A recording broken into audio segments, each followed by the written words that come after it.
Good morning, everybody, and welcome back to Penn Vicarage on this lovely Wednesday morning. Great to see you. I hope you're well and cheerful, and thank you for joining us for our Bible talk today.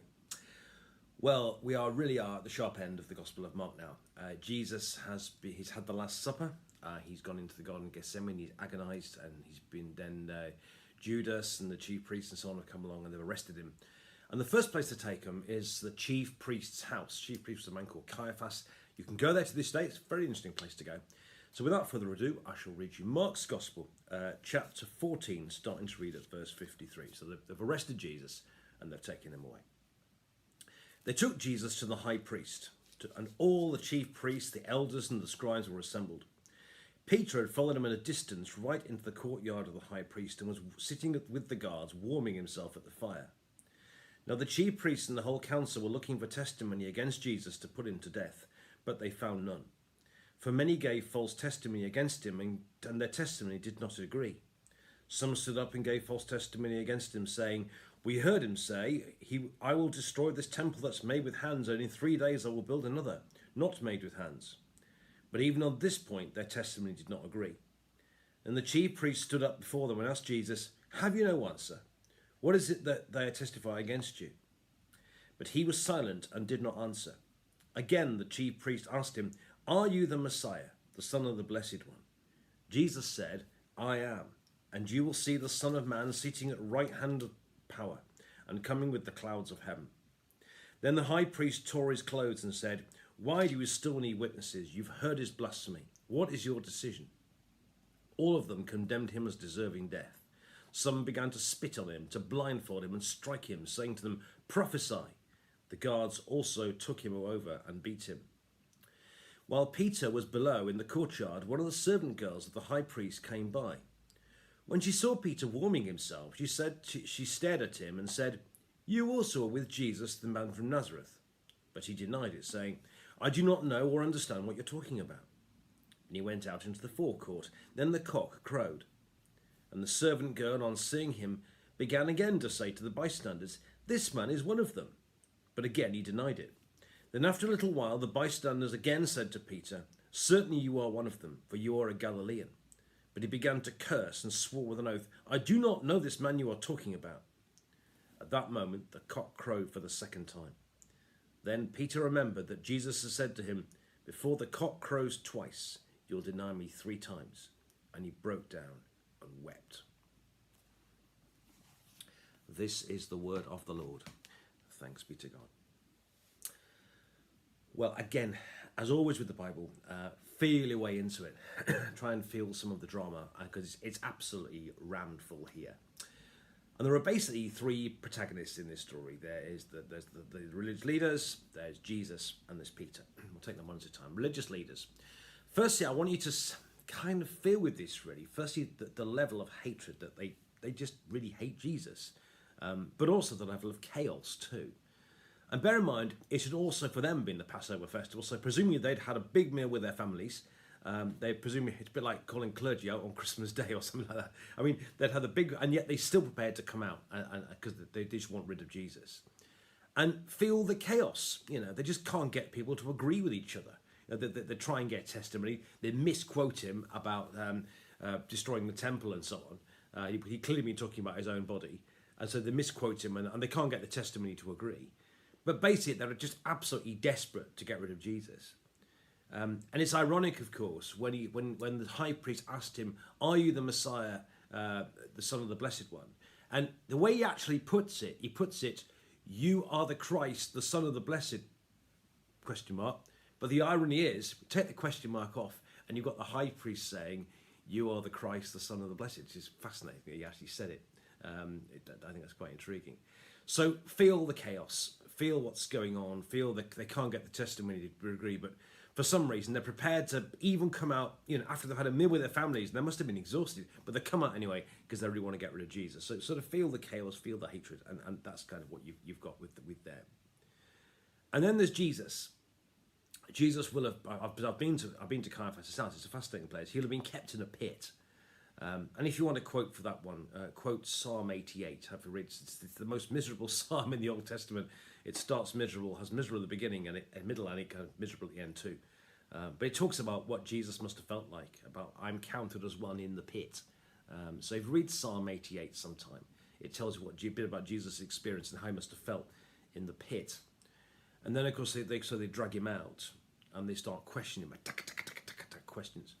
And they said he kept silent, which again is fascinating, because another quote from the Old Testament, Isaiah 53, talks about as a lamb before its shearers is silent.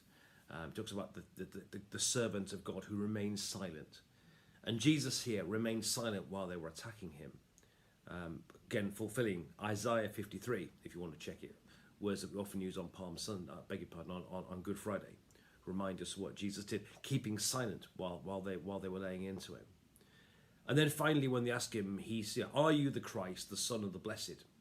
And he said, "I am, and you will see the Son of Man in power," and so on. And in doing so, I mean, I am is, as you know, word for Yahweh, which means it's one of the words for God. And calling himself the Son of Man. Son of Man is quote from Daniel. I think it's Daniel 7, but check it for yourself. It indicates he's the Messiah. And being seated at the right hand of God is Psalm 110. Again, words used for the Messiah. So Jesus here quotes several Old Testament passages to prove that he's the Messiah. At which point the chief priest loses his rag, literally, because he tears it, and he tears his clothes and condemns Jesus for blasphemy. And so with Jesus, see the dignity. See that. So whereas the high priests are chaotic and angry and bitter and really out for revenge, Jesus is quietly dignified. He doesn't respond, and yet the response he makes eventually is very measured. So again, contrast the hatred and the chaos of the high priest and so on with the dignity of Jesus, and try and feel something of what's going on there. And then there's poor old Peter. Peter, bless him. I mean, he does his best, doesn't he? Really, and the others run away, but he kind of hangs on, albeit at a distance, and he's kind of warming himself.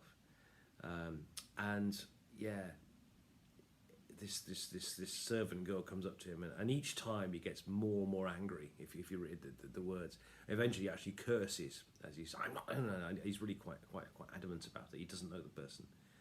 And then, of course, at the end, you get this really dramatic moment when the cock crows, and he remembers the words of Jesus that before the cock crows twice, you'll deny me 3 times. And it says, again, feel the word. He went out and he wept bitterly. I mean, these are really, And I suppose in a sense it tells us a couple of things.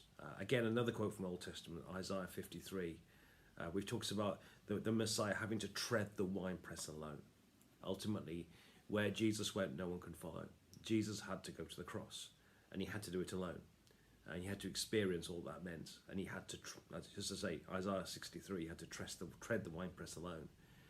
And everybody had to leave him. So even Peter here, in a sense, had to leave him too. It tells you something about the solitariness, if that's a word, of Jesus when he went to the cross. But also, I suppose, for those reading, and I suppose for us today, that Peter, the pillar of the church, the great saint, the rock on which I'll build my church, says Jesus.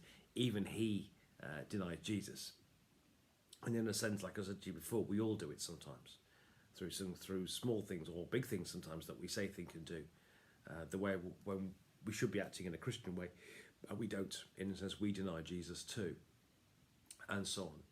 And if Peter can do it, then okay, we do it too. But of course, we know with the benefit of wonderful hindsight that after the resurrection, of course, Jesus was forgiven for all that. He denied Jesus 3 times, but was given the opportunity to affirm Jesus 3 times. In Jesus showed his forgiveness, that the grace of God came even through that. And so this great rock on which I'll build my church, the great saint of the Roman church, the people who Mark was writing to, if even Peter, in a sense, ran away at the end, didn't go through it in the end. Actually, then it says we've all been there, and we all, including Mark that wrote it, all the other disciples, and now even Peter, we all need the grace of God. So try and read this again and feel it. Try and feel it for yourself. Feel the hatred and the anger and the chaos of the chief priests who are prepared to come out even after the feast to try and get rid of this man that they hate so much. Then in contrast, feel the dignity of Jesus. Feel what's going on here. Feel his dignity. He keeps his silence and his response is a measured one. and he acts in a messianic way. And again, read Psalm 88 for what he went through in the pit and so on. And then, of course, there's good old Peter. And again, feel your way into the drama there.